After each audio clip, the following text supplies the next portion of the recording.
Yeah, thank you, everyone. Thanks for joining this session. Today, we would like to share our presentation on drug safety physician and drug safety careers for MBBS doctors and BDS, MBBS, or MD pharmacology, BAS, MS, and BHMS doctors. Okay, the basic overview of this session is going to be delivered by me. After the session, you can supposed to ask doubts with our mentor and trainer here, who is Dr. Rohit here. And this session is going to be covering about 3 to 4 aspects of your careers in healthcare IT. First career would be more of drug safety physician. Second careers would be on clinical research. Third career would be on medical writing. But today we would like to focus more on drug safety physician, friends. And I would like to thank Reshma also, who is a very good organizer for our webinars. And we are sparing our weekends also for your learning and for healthcare IT careers purpose. Thank you so much. We would like to introduce you with pharmacovigilance basic concepts because being doctors and medics, most of them know it. But we would like to introduce the very starting definitions and the very basics out of it. And what kind of pharmacovigilance jobs are there? What kind of job titles are there? What about drug safety physician roles? What about the scope and the training? What about the department and job roles? And what about the benefits of these healthcare IT careers? Definitely, we would like to share my 15 plus years of experience where though I'm come from a pharmacy background, most of my friends are medical directors and drug safety physicians in industry. And we have seen enormous growth in this industry. And we have identified that this exclusive course of drug safety physician should be launched and that should be catered across the industry. Because what I have identified is there is huge demand for drug safety physicians. But demand is more, the supply side it is less. But that is vice versa in the case of pharmacy students. There is a demand and the supply is also more. Just to start with this, what exactly pharmacovigilance is? As you all know, it is drug safety and the side effects and adverse drug reactions reporting, which we say it as detection, assessment, understanding, and prevention of adverse drug reaction. This is the definition which has been given by WHO. And as you know, adverse drug reaction is there, adverse drug event is there. If I say adverse drug reaction is there, causality relationship is not present.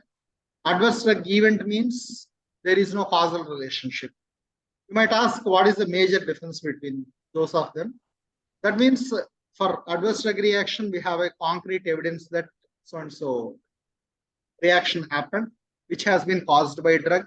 But here we are supposed to say, I have taken a drug, I've been traveling in a bike or traveling in a car or something. I haven't taken drug also where there is no direct causality relationship is not there. Then we'll call it as adverse drug event. As we know, this is one of the most important questions which is asked for pharmacy graduates or nursing graduates. They commonly ask what is adverse drug reaction, what is the adverse drug event, and what is the major difference between both of them. If you see this, what about this adverse drug reaction and what is happening here? This one, as I told, causal relationship should be there. And what about the causality assessment? Okay, causality assessment is one reaction, one assessment where it says that so-and-so drug have caused so-and-so assessment. So-and-so causal relationship is present here. If you say causal relationship is present, Reshma, could you please mute audience? I am hearing some air noises here. We have seen that it's measured by naryngolaryngoscale scale here with the 9-pointer checklist. They do check it and they update it like whether a causal relationship is present. Adverse drug reaction, say they are trying to say that its direct relationship happened there or not. And listedness. Listedness is nothing but just like we bring an ointment or syrup from any pharmacy. like we have a small leaflet there. In that, they present dose, indication, and contraindications and usages and major details for even doctor's prescription and doctor's usage and patient's usage. What a general note we say is called as, it's an listedness, labeledness, or expectedness, they call it as. So they call it as with the different terms and terminologies here.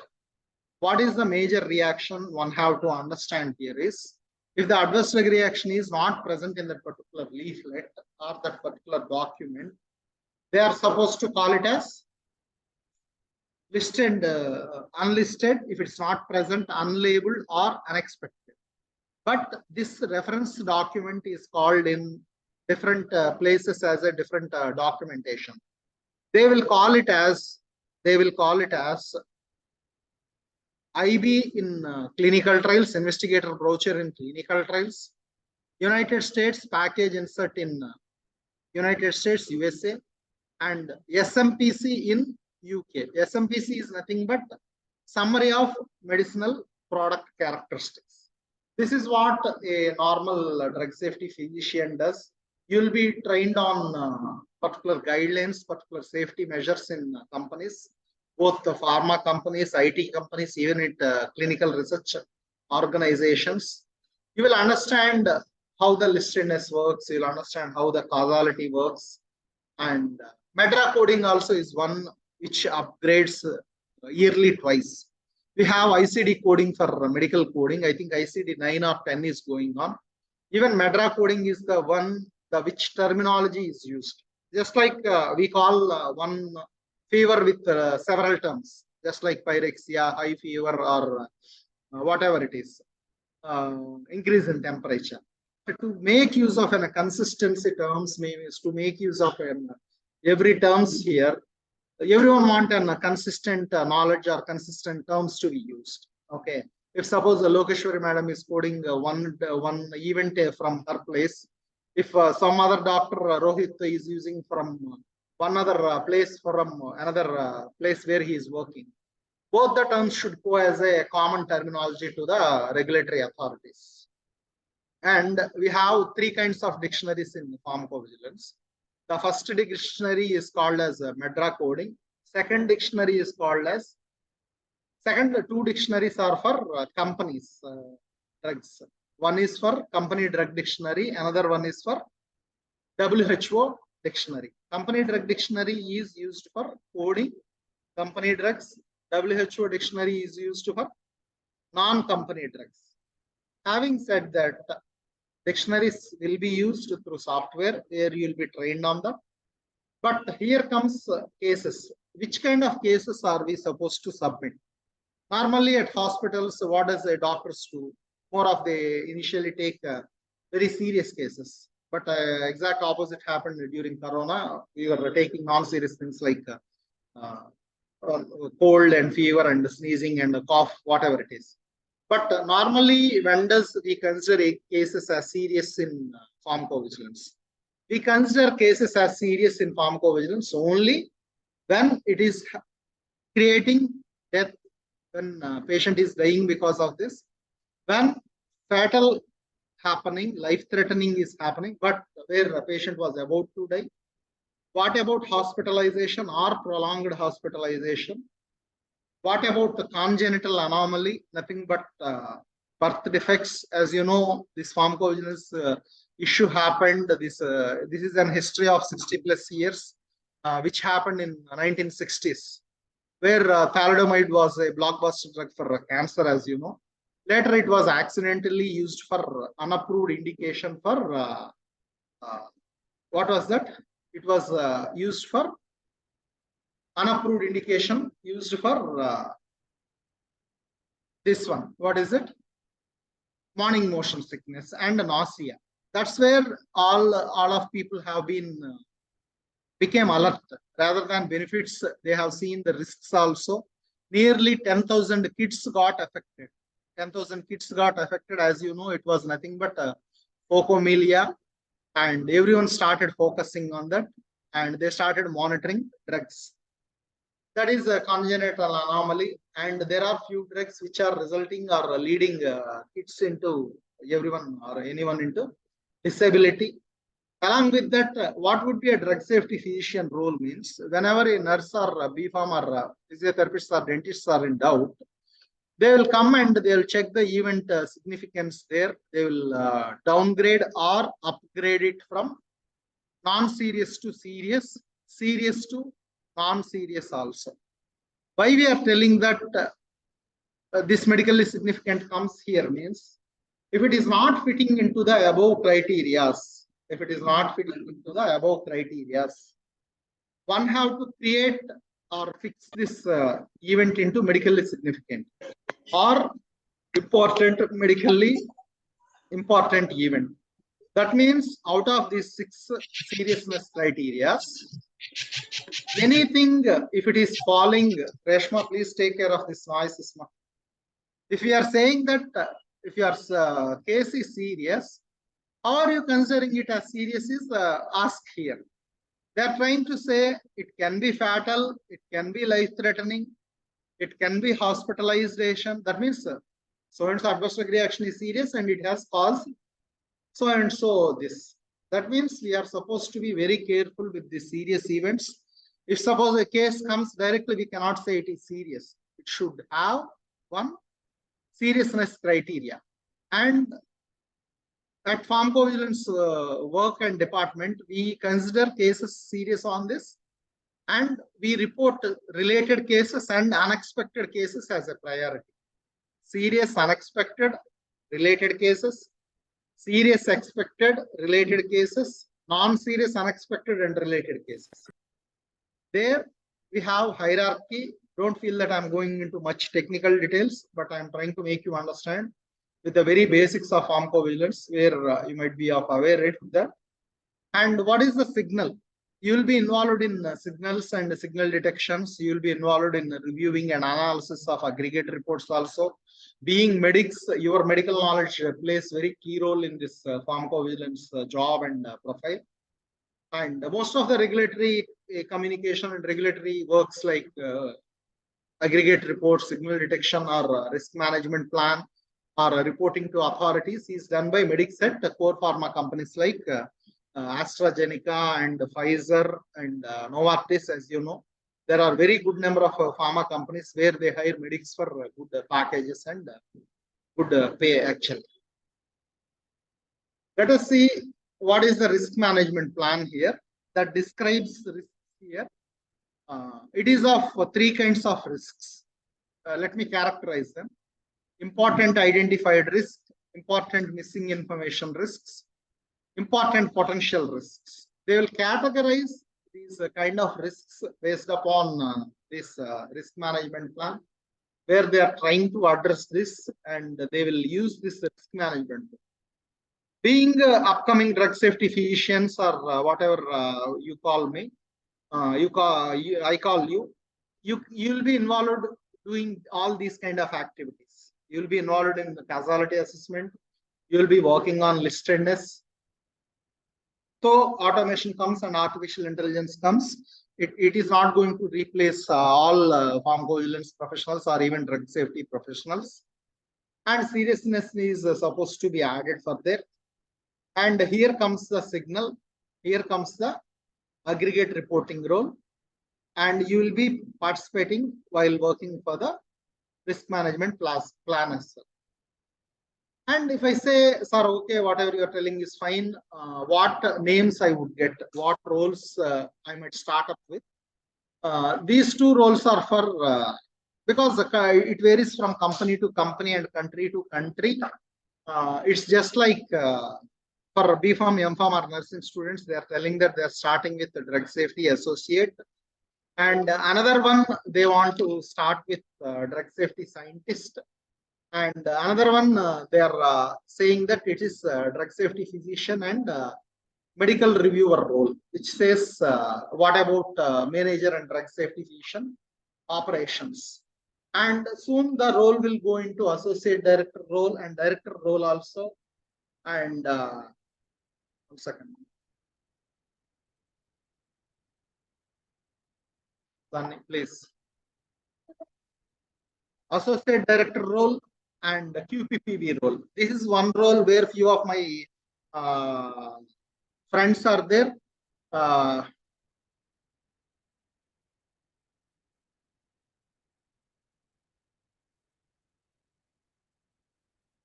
And QPPB means qualified personnel for pharmacovigilance. This is the highest position. One second.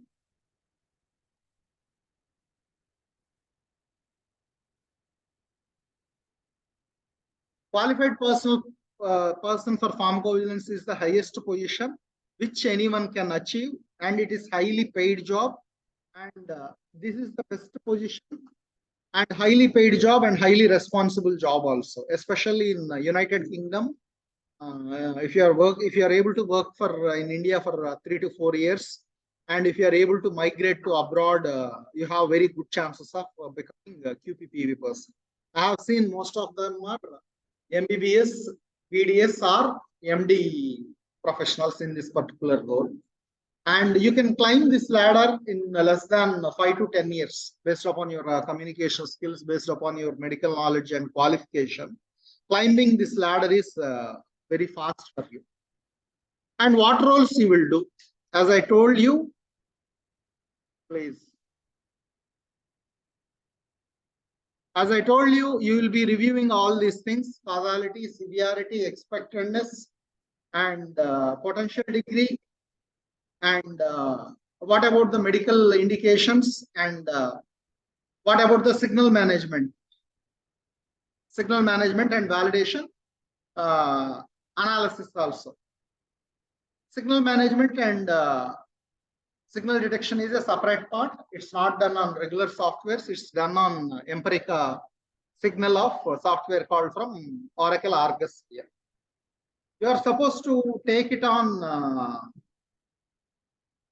risk management plans, aggregate reports also. You are supposed to do the review on signals, benefit risk evaluation. And this is going to be your career path here. They call you as a drug safety physician.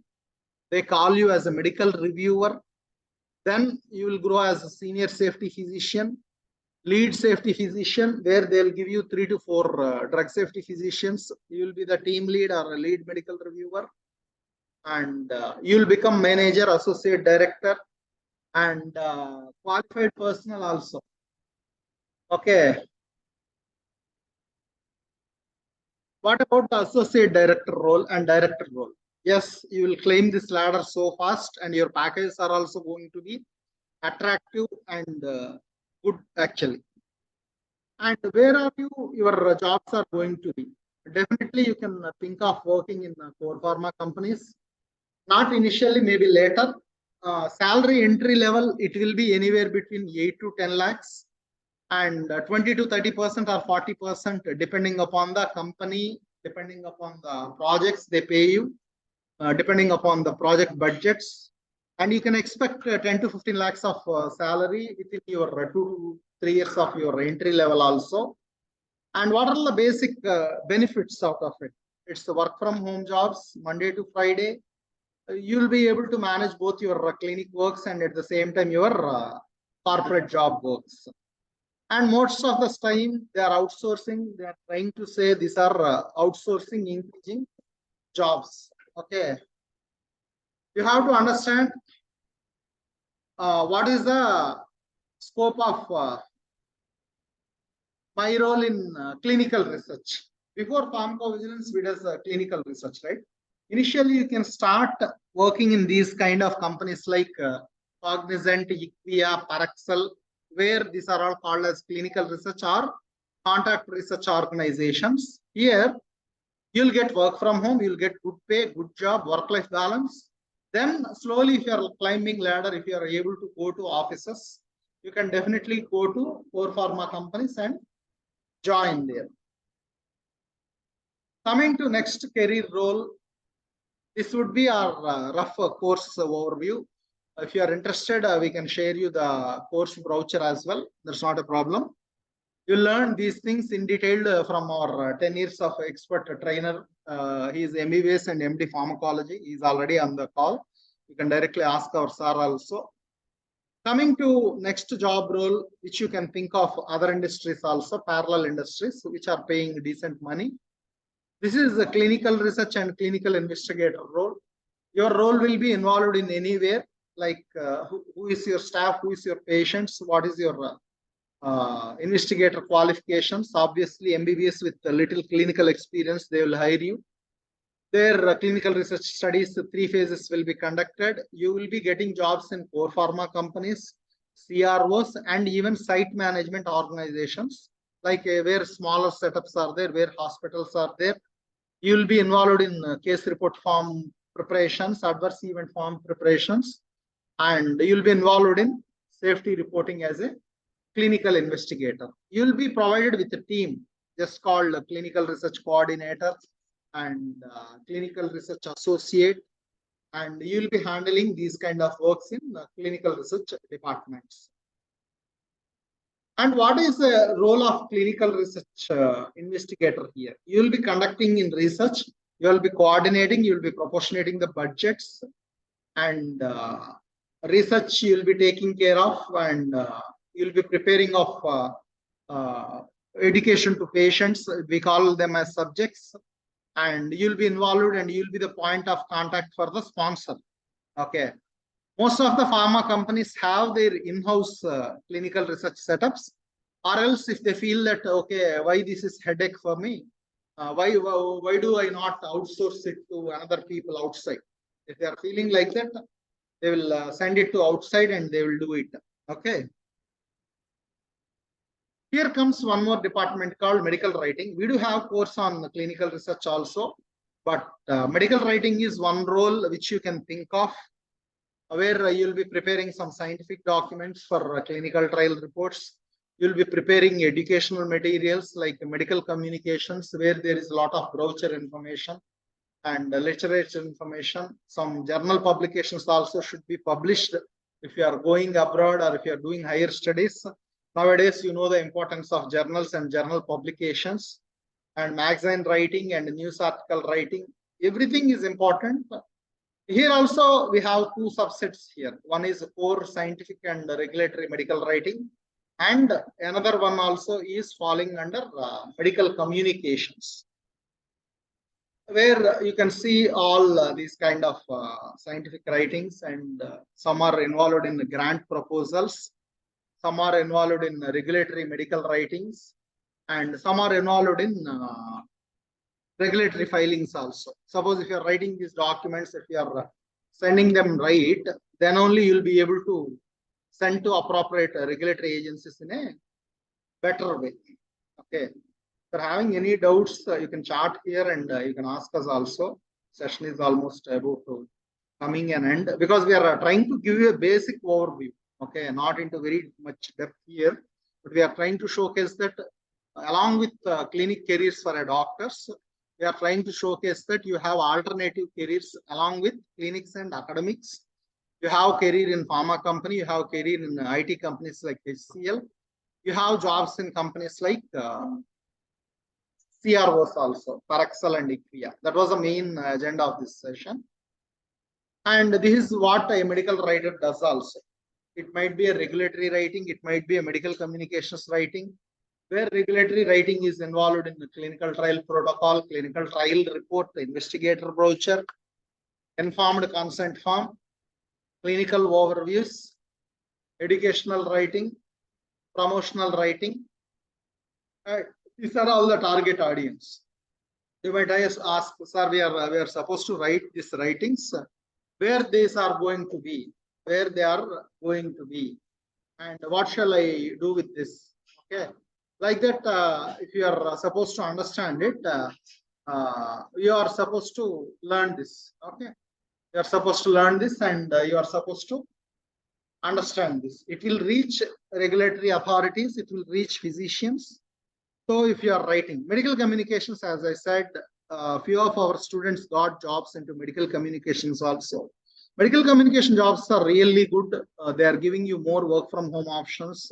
And if you see companies like Apollo 24/7, if you see companies like Tracto, Molecular Connections, if you see companies about the Cactus Communications, There are n number of companies here who are trying to grab these kind of opportunities and get projects from US and UK. And they are trying to hire only qualified people like PharmD, MPharm, PhD, MBBS, and MD people also, where you are supposed to involve in these kind of writings. And last but not least, why should you choose this kind of careers? First thing first, who don't want to work for a lesser period of time and get more money? Obviously, software career have positives and negatives. But on a positive side, I have worked for 13 plus long years in this IT industry. I have seen that benefit. You just work for 5 days and Saturday, Sunday, you spend time with your family or do your part-time business or do your clinic business, whatever you want. Second part is Corona have taught us a big lesson that during Corona, each and every industry got collapsed. Even dental practice got collapsed. Even a couple of hospitals have closed. Every industry got affected except software work from home job industry and e-learning industry.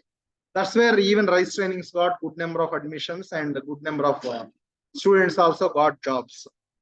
That means if we are choosing a career alternative to clinics, it should be Corona proof, it should be pandemic proof, it should be tsunami disaster proof also.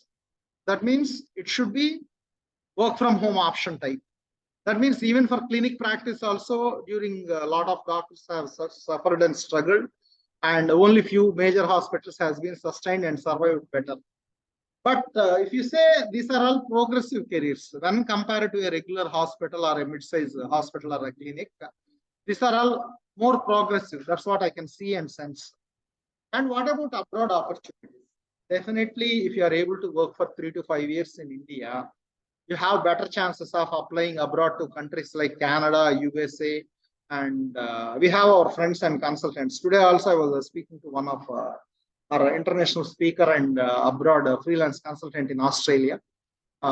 She was there in Australia and we are trying to connect her for our students in Australian opportunities. Last but not least is work-life balance. There is no need to travel for 2 hours, 3 hours, and there is no need to stuck in traffic. Like recently you have seen the visuals of Hyderabad. I don't want to mention that particular city, but all the metro cities are struggling with this traffic issue. And whenever rains are coming, they've been stuck with a lot of traffic and a lot of work-life balance and hassle issues here. So just think of these kind of jobs and opportunities. 1 second, friends.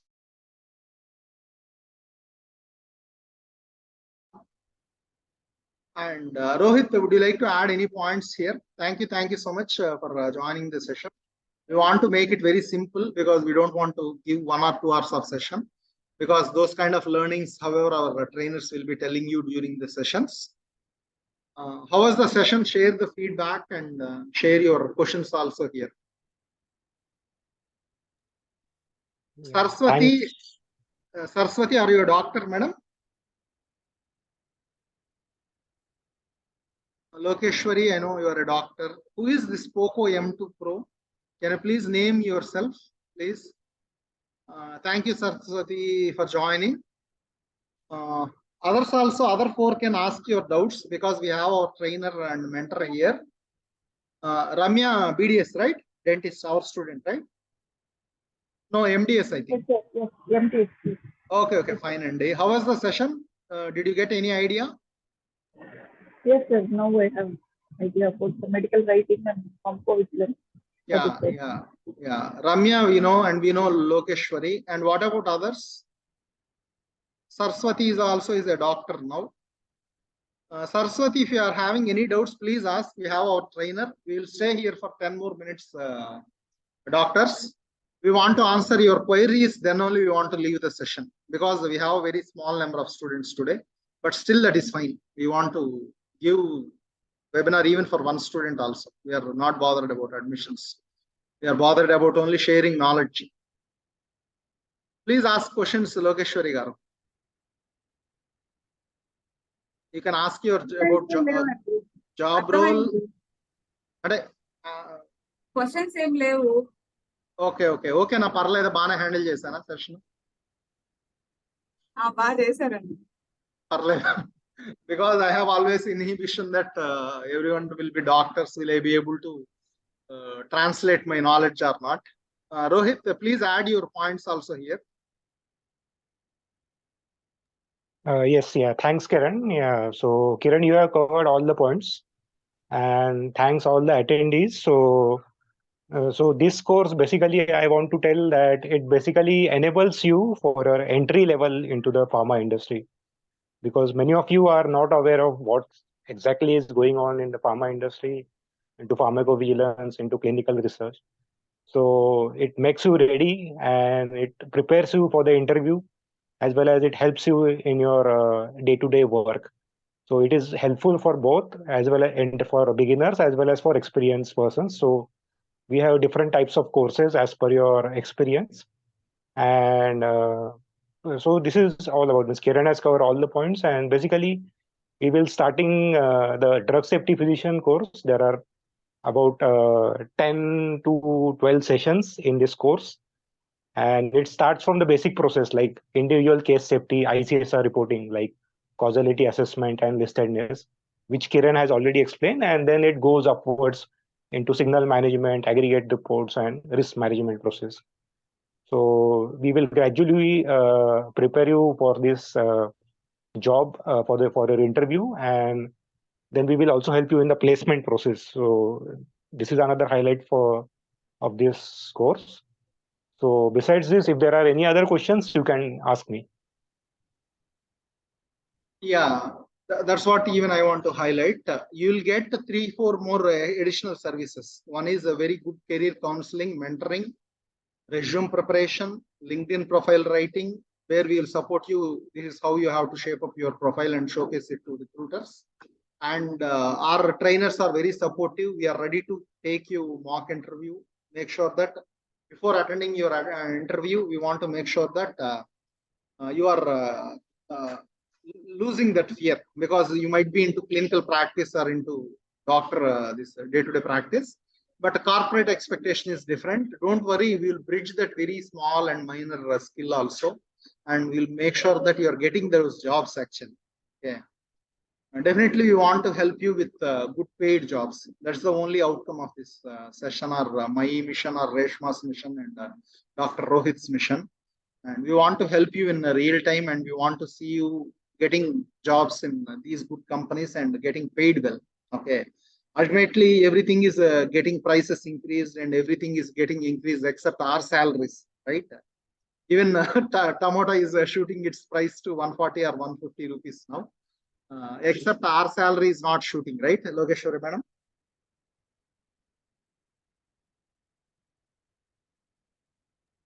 Hello. Yeah, go ahead. I think everything is clear. Yeah.